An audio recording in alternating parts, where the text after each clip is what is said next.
Hello guys, welcome to our channel. நான் ஒரே background. இன்றைக்கி நம்ம சேனலில் பார்த்திங்கன்னா நம்ம முக்கியமான விஷயத்தை பற்றி பேச போகிறோம். பேசுறதுக்கு முன்னாடி இந்த லொக்கேஷன் பார்த்துக்கோங்க. ஃபுல் அண்ட் ஃபுல் க்ரீன் தான். எங்கே பார்த்தாலும் அப்படியே க்ரீன் ஏரியா இருக்குது பாருங்கள். அதுவும் அந்த பின்னாடி பாருங்கள், அந்த சவுக்கு மரம் தோப்பு உங்கள் கண்ணுக்கு தெரியுதான்னு தெரியல. இந்த பக்கம் பார்த்திங்கன்னா சவுக்கு தோப்பு.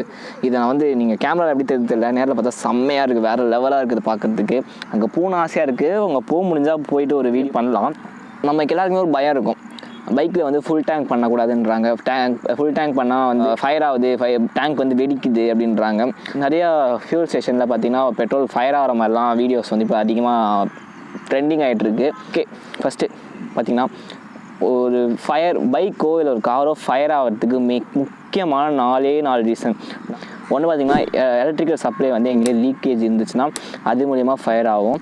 இன்னொன்று பார்த்திங்கன்னா வண்டியோட ஸ்பார்க் ப்ளக். முக்கியமான பார்த்திங்கன்னா கம்ப்ரெஷன், உங்கள் ஃபியூல் டேங்க் கம்ப்ரெஷன் அதிகமாக இருந்துச்சுன்னா ஃபயர் ஆகிறதுக்கு வாய்ப்புகள் அதிகமாக இருக்குது. அது மட்டும் இல்லாமல் நீங்கள் யூஸ் பண்ணுற கேஜெட். ஃபஸ்ட் திங் பார்த்திங்கன்னா ஒரு பைக்கில் பார்த்திங்கன்னா எல்லா பைக்லையுமே overflow petrol tank petrol fill ஆகிட்டு ஓவர்ஃப்ளோ ஆக போகுது. அந்த பெட்ரோல் அதில் எங்கேயுமே பார்ட்ஸ் எங்கேயுமே தங்காமல் டேரெக்டாக அப்படியே ரோட்டில் விழுற மாதிரி சம் பைப் கனெக்ஷன் இருக்கும். அந்த ஓவர்ஃப்ளோ அந்த பைப்பை ஒழுங்காக கனெக்ட் பண்ணாமல் இருந்தால் கூட நம்மளுக்கு இந்த பெட்ரோல் அன்வான்டாக நம்ம இன்ஜின் மேலேயோ இல்லை சம் சர்க்யூட் மேலேயோ. மோஸ்ட் ஆஃப் த பைக்ஸில் பார்த்திங்கன்னா பெட்ரோல் டேங்க்கு கீழே தான் சம் மேஜர் ஒயரிங்ஸ் அது மாதிரிலாம் அதெல்லாம் போகிற லைன் இருக்கும். ஸோ நம்ம பைக் எங்கெங்கேயும் நிறுத்துகிறோம், சம் ஏதாவது பூச்சி ஏதாவது எலி லைட்டாக கடிச்சு கிராக் நமக்கே தெரியாமல் கீழே வந்துருக்கலாம். எலக்ட்ரிக்கல் சப்ளையில் எல்லாம் மடிச்சு கிடிச்சு வைக்க போது சம் கிராக்கர்ஸ் மைனூட்டாக வரும். அதில் நம்ம பெட்ரோல் பட போது ஸோ ஃபயர் ஆகிறதுக்கு வாய்ப்பு நிறையா இருக்குது. பெட்ரோல் பற்றி முக்கியமாக நல்லாவே தெரிஞ்சுக்கணும். நீங்கள் மற்ற லூப்ரிகேட் அதாவது டீசல், கெரோசின் அந்த மாதிரி சம் லூப்ரிகேண்ட்டை விட பெட்ரோல் பார்த்திங்கன்னா கேஸ் தன்மை அதிகமாக இருக்கும். அது பார்த்திங்கன்னா நீங்கள் ஒரு 2 நிமிஷம் நீங்கள் கையில் பெட்ரோல் இப்படி பிடிச்சிங்கனாலே சரணி எவாப்ரேட் ஆகிடும். ஸோ அதனால் எவாப்ரேட் ஆகிறதுனால ஸோ நீங்கள் ஒரு இடத்துல போட்டிங்க எவாப்ரேட் அந்த இடம் ஃபுல்லாகவே அப்படியே அந்த ஃபார்ம் ஆகிருக்கும் அந்த பெட்ரோலோட ஸ்மெல். ஸோ அந்த பெட்ரோல் ஸ்மெல்லுமே ஃபயர் ஆகும். மோஸ்ட்டாக தான். இதே டீசலை நீங்கள் ஒரு இடத்துல ஊற்றுனீங்கன்னா கூட அதுவும் எவாப்ரேட் ஆகும். ஆனால் கொஞ்சம் டைம் எடுக்கும் அது ரொம்ப. ஏன்னா அதில் கொஞ்சம் சொல்லுவாங்க, நம்ம ரொம்ப சயின்ஸெல்லாம் ஒன்றும் பேச தேவையில்லை. ஓகே, நம்ம என்னெல்லாம் பண்ணால் தவிர்க்கலாம் பார்த்தீங்கன்னா நான் ஆல்ரெடி பைக் சர்வீஸ் பண்ணுற வீடியோ போட்டிருப்பேன். என்னோட ஓன் பைக்கை நான் சர்வீஸ் பண்ணுற வீடியோ போட்டிருப்பேன். அதில் நான் செக் பண்ண போது மெக்கானிக் பண்ணியிருந்தாங்க தப்பு. ஏன்னா அந்த பெட்ரோல் ஓவர்ஃப்ளோ டேப் என்னோட கழட்டி விட்டுருந்தாங்க. அது பார்த்திங்கன்னா கரெக்டாக அந்த டேப் கரெக்டாக என்னோட பின்னாடி இருக்க அந்த டேஞ்சர் லைட் இருக்குல்ல, அதுக்கு சப்ளை படுற மாதிரி இருந்துச்சு. நான் அந்த வீடியோ கார்டில் கொடுக்குறேன். அந்த வீடியோ ஃபுல்லாக பாருங்கள். அதில் வரும். அப்படின்னா அந்த சின்ன கிளிப் நானும் சைடில் போடுறேன் பாருங்கள். அந்த மாதிரி தப்புனால நம்ம ஓவர்ஃப்ளோ ஆக போது பெட்ரோல் அந்த ஒயரிங்ஸில் பட்டு ஸ்பார்க் ஆகும். 2வது விஷயம், பெட்ரோல் டேங்க்கு கீழே தான் இன்ஜின் ஹெட் இருக்கும்.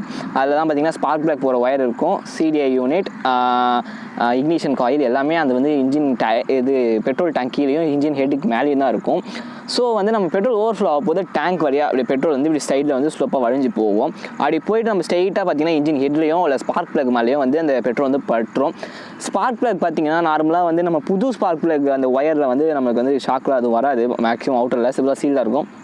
கொஞ்சம் பழசாகிடுச்சுன்னா ஸ்பார்க் பிளக் கொஞ்சம் பழசாகிடுச்சு, அந்த இடம் ஒயர்லாம் உள்ள ரொம்ப மடிஞ்சு வீரர்களாக இருக்கும். அந்த மாதிரில அது உள்ள பெட்ரோல் போயிடுச்சுன்னா நீங்கள் அப்போ ஒன்றும் தெரியாது. நீங்கள் சாவி ஆன் பண்ணிவிட்டு நீங்கள் ஒரு கிக்கரோ இல்லை செல்ஃப் ஸ்டார்ட்டோ பண்ண போது ஃபுல் கரண்ட்டு வரும். அப்போ ஃபயர் ஆகிடும்.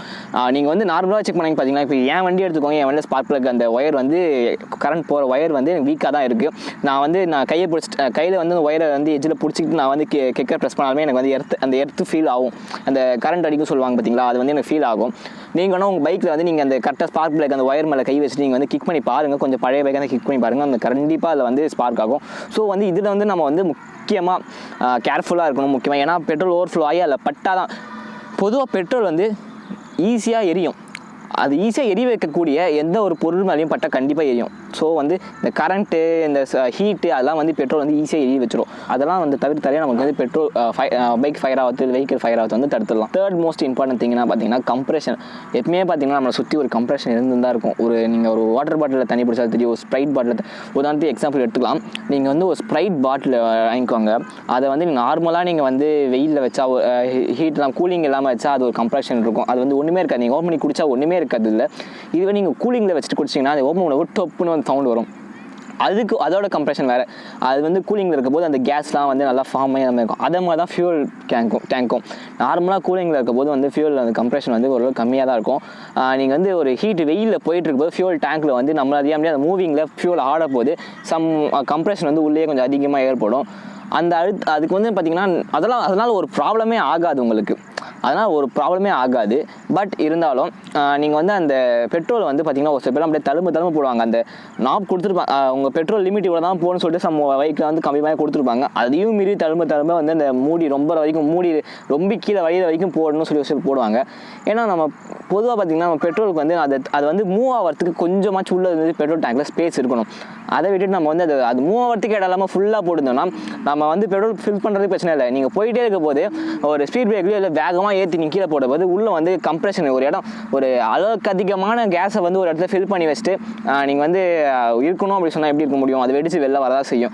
ஸோ நம்ம பெட்ரோல் வந்து ஊற்ற போது இல்லாமல் அதை ஊற்றி முடிச்ச பிறகு அதோட கம்ப்ரெஷன் வந்து உள்ளே வந்து அந்த ஏர் பார்ட்டிகல்ஸ் எல்லாமே வந்து அதை போட்டு அழுத்தம். அப்போ அதுக்கு வந்து கொஞ்சம் ஃப்ரீயான ஸ்பேஸ் இருக்கணும். அதை நம்ம விடாமல் நம்ம வந்து டேங்க் ஃபில் பண்ணக்கூடாது. உங்களுக்கு சின்ன எக்ஸாம்பிள் காட்டுறேன், என் பைக்கில் காட்டுற பாருங்கள். இந்த மாதிரி இருக்கணும் கைஸ். மோஸ்ட்டாக பார்த்திங்கன்னா எல்லா பைக்ஸ்லேயும் வந்து இது கொடுப்பாங்க, ஒரு சில பைக்ஸில் வந்து கொடுக்க மாட்டாங்க, ஏன்னு தெரியல. ஓப்பன் பண்ணி பார்த்தீங்கன்னா பெட்ரோல் டேங்க்குள்ளே சின்னதாக பார்த்திங்கன்னா உங்களுக்கு ஒரு இங்கே பார்த்திங்கன்னா கம்பி மாதிரி தெரியுதா? இந்த கம்பி நான் விரல் வச்சு அடிக்க பார்த்தீங்களா?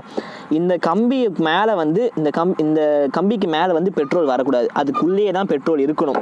அதை தாண்டி மேலே வந்து பெட்ரோல் போடக்கூடாது. கொஞ்சமாச்சும் இப்போ கேப் இருக்கும். ஒரு சில பேர்லாம் பார்த்தீங்கன்னா இது ஃபுல்லாக இந்த கம்பிக்கு மேலே வந்து இங்கே வரைக்கும் போட்டு இந்த லெட்டே பாருங்கள் இவ்வளோ நீட் இருக்குது. இது மேலே வரைக்கும் போட்டு இப்படி அழுத்துவாங்க. இப்படி அழுத்தி ப்ரெஸ் பண்ணும்போது பெட்ரோல் அது வெளில வரும். வச்சு நல்லா சீலில் லாக் பண்ணிவிடுவாங்க. இப்போ பார்த்தீங்கன்னா நம்ம பைக்கில் வந்து உள்ளே வந்து ஏர் போகிறதுக்கே வந்து வழி இருக்காது. ஸோ அந்த பெட்ரோல் டேங்க்குள்ளே ஏரே போக முடியாது. அந்த மாதிரி டைமில் இப்போ நான் உங்களை காற்றே இல்லாத இடத்துல வந்து அடைச்சி வச்சுட்டு நீங்கள் வந்து ஓடணும்னு சொன்னால் உங்களால் முடியுமா? இப்படியாவது உடச்சிட்டு வெளில வர பார்ப்பீங்களா? அதே கான்செப்ட் தான் பெட்ரோலுக்கும். ஸோ அதை வந்து வெளில வந்து வெடிச்சிட்டு வரும். அதனால வந்து டேங்க் எக்ஸ்ப்ளோர் ஆகுது. அந்த வெடிச்சிட்டு வரும்போது சம் மெட்டல் பார்ட்ஸ்லாம் வந்து ஓப்பன் ஆகும் போது அந்த சொல்லுவாங்கள்ல மெட்டல் வராசி ஸ்பார்க், அதில் வந்து ஃபயர் ஆகிறது. நார்மலாக ஃபயர் ஆகாது. அந்த மாதிரி ஏதாவது ஒரு பக்கத்தில் ஏதாவது ஒயர் அந்த மாதிரி ஏதாவது தொங்கிட்டு இருந்துச்சுன்னா நம்ம ஆளுங்க வந்து கம்பெனியில் கொடுக்குற ஒயர் எக்ஸ்ட்ராவாக ஏதாவது ஒயரிங்லாம் பண்ணுவோம். அந்த மாதிரி இதில் வந்து பெட்ரோல் வந்து ஃபயர் ஆகும். ஃபோர்த் இம்பார்ட்டண்டான திங் பார்த்திங்கன்னா நம்ம யூஸ் பண்ணுற கேஜெட்ஸ். ஒரு சில பேர் என்ன பண்ணுவாங்க, லைட்டர்ஸ் வச்சுருப்பாங்க, எலக்ட்ரிக்கல் லைட்டர் வச்சுருப்பாங்க. ஒரு சில பேர் எலக்ட்ரிக்கல் வாட்ச் கட்டியிருப்பாங்க. ஒரு சில பேர் வந்து மொபைல் ஃபோன்ஸ் வந்து அப்படியே பெட்ரோல் டேங்க் மேலேயே வச்சுருப்பாங்க. ஸோ வந்து ஒரு சில பேர் வந்து கீயை வந்து முக்கியமான விஷயம், நம்ம கீயை வந்து ஒரு சில பேர் வந்து ரிமோட் லாக் மாதிரிலாம் செட் பண்ணி வச்சுருப்பாங்க. அதை அப்படியே வந்து மேலே அடி போட்டு வச்சுருப்பாங்க. ஸோ அதுலேயும் பார்த்தீங்கன்னா சின்ன மைன்யூட் எலக்ட்ரிக் அந்த சின்ன எலக்ட்ரிசிட்டியே போதும் ஒரு பற்ற வைக்கிறதுக்கு. எக்ஸாம்பிள் சொல்லணும்னா இப்போ வந்து ஒரு வீட்டில் வந்து கேஸ் லீக் ஆகிடுச்சுன்னா அந்த வீட்டில் போயிட்டு ஏன் வந்து உடனே வந்து நீங்கள் வந்து ஃபேன் சுவிட்சோ லைட் சுவிட்சோ ஏன் போடக்கூடாதுன்னு சொல்கிறாங்கன்னா, போட்டுட்டு அது ஆல்ரெடி போட்டுருக்கும் போது லீக் ஆச்சுன்னா பிரச்சனை இல்லை. நம்ம புதுசாக போய் ஏன் போடக்கூடாது சொல்கிறாங்கன்னா, நம்ம அப்படி போட போகும்போது அந்த வந்து ஜாயிண்ட் ஆகும். நம்ம கண்ணுக்கு தெரியாது, ஆனால் மைன்யூட்டாக வந்து சின்ன ஸ்பார்க் வரும். பட் நமக்கு விட அந்த கேஸுக்கோ இல்லை பெட்ரோலுக்கு வந்து அது நல்லாவே தெரியும். ஸோ வந்து அது பொண்ணே பிடிச்சிக்கும். இந்த கான்செப்ட் தான் நம்ம அந்த டைமில் போடும்போது, அந்த டைமில் நம்ம யூஸ் பண்ணும்போது, மொபைல் யூஸ் பண்ணும்போது சம் சர்க்யூட்ஸ்லாம் உள்ளே வந்து எலக்ட்ரிக் சர்க்யூட் போகும். அப்போ வந்து அது மேலே பெட்ரோலோ இல்லை பெட்ரோல்லேருந்து எவாப்ரேட் ஆகிற கேஸோ படும்போது அப்போ கண்டிப்பாக ஸ்பார்க் ஆகும். அதுக்கப்புறமா நீங்கள் கீ போட போது இல்லை மொபைல் அந்த வாட்ச் சொன்னாங்களே பார்த்தீங்களா, அந்த வாட்ச் யூஸ் பண்ண போது அந்த மாதிரி விஷயம் இந்த மாதிரி கேஜெட்ஸ்னால வந்து உங்களுக்கு வந்து ஃபயர் ஆகிறதுக்கு வாய்ப்பு இருக்குது. மற்றபடி பார்த்திங்கன்னா பெட்ரோல் வந்து நார்மலாக தான் நம்ம வந்து ஒரு விஷயத்தை நம்ம கரெக்டாக யூஸ் பண்ணோம்னா கண்டிப்பாக வந்து நம்மளுக்கு எந்த ஒரு பிரச்சனையும் கிடையாது. அது நம்ம யூசர் மேனுவலில் கொடுத்துருப்பாங்க, இவ்வளோ தான் பெட்ரோல் போடணும், இவ்வளோ தான் இருக்கணும், இந்த வண்டி இவ்வளோ கம்ப்ரெஷன்லாம் நீங்கள் வந்து பெட்ரோல் வச்சிருக்கணும் அப்படிலாம் சொல்லுவாங்க. பட் அதெல்லாம் நம்ம கேட்குறதே கிடையாது. நம்ம இஷ்டத்துக்கே போயிட்டோமா, நம்ம டேங்க் ஃபில் பண்ணால் ஒரு வாரத்துக்கு இருக்கும். அதே மாதிரி முக்கியமான விஷயம், ஒரு பெட்ரோல் நீங்கள் வந்து ஃபில் பண்ணுறீங்கன்னா ஒரு 2 நாளைக்கு மேலே அந்த டேங்க்கில் வந்து பெட்ரோல் வச்சிருக்காதீங்க. அதுக்கு வந்து ரொம்பவே ஹார்ம்ஃபுல் சொல்லுவாங்க. அதுவும் அந்த பெட்ரோல் தன்மையும் குறைஞ்சிரும். நீங்கள் அப்படியே வச்சுருந்தா கூட அந்த கம்ப்ரெஷன் வந்து கொஞ்சம் அதிகமாக வந்து. அதே மாதிரி முக்கியமான விஷயம், நீங்கள் வந்து அப்படியே நீங்கள் வச்சுட்டீங்க, ஒரு வாரம் ஒரு பெட்ரோல் இருந்துச்சு, நீங்கள் அப்படியே உடனே வண்டி ஸ்டார்ட் பண்ணக்கூடாது. ஒரு ஓப்பன் பண்ணி அந்த ஏர்லாம் வெளில விட்டுட்டு க்ளோஸ் பண்ணணும். நார்மலாகவே அப்படி தான். நீங்கள் ஒரு பெட்ரோல் கேனில் பிடிச்சி வைக்கணும்னா கூட, ஒரு வாட்டர் பாட்டிலில் நீங்கள் பெட்ரோல் பிடிச்சி வைக்கிறீங்க, நீங்கள் அப்படியே வந்து அதை கண்டினியூ பண்ணக்கூடாது. அந்த வாட்டர் பாட்டில் வந்து நீங்கள் அது கம்ப்ரெஷன் நீங்கள் வேணால் சிம்பிளாக ஒன்று பண்ணலாம். வீட்டில் ஒரு வாட்டர் பாட்டில் எடுத்துகிட்டு போயிட்டு அதில் ஒரு 50 ருபீஸ்க்கு வந்து பெட்ரோல் வந்து ஃபில் பண்ணிக்கோங்க. ஃபில் பண்ணிவிட்டு அதை அப்படியே ஃபில் பண்ணிவிட்டு நீங்கள் க்ளோஸ் பண்ணிவிட்டு நீங்கள் அழுத்தி பாருங்கள் வாட்டர் பாட்டிலில் எந்த அளவுக்கு உங்களால் அழுத்த முடியுதுன்னு பாருங்கள்.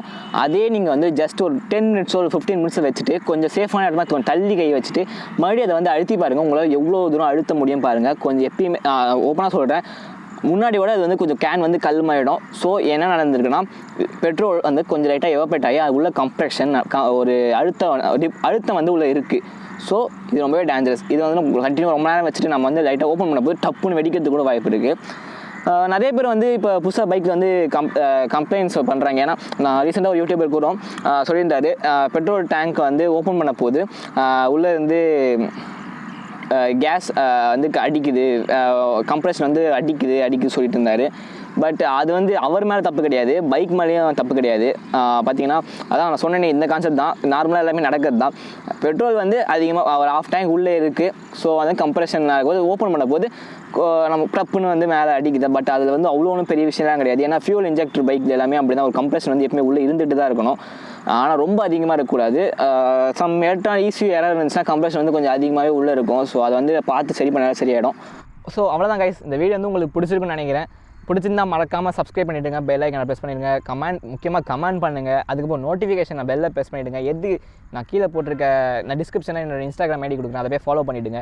எல்லாமே பண்ணிவிடுங்க. இன்ஸ்டாகிராமில் வந்து டவுட்ஸ் கேளுங்க, அப்படின்னா கமெண்ட்ஸில் டவுட்ஸ் கேளுங்க, நான் வந்து அதுக்கான வீடியோ போடுறேன். ஸோ டாட்டா பாய்.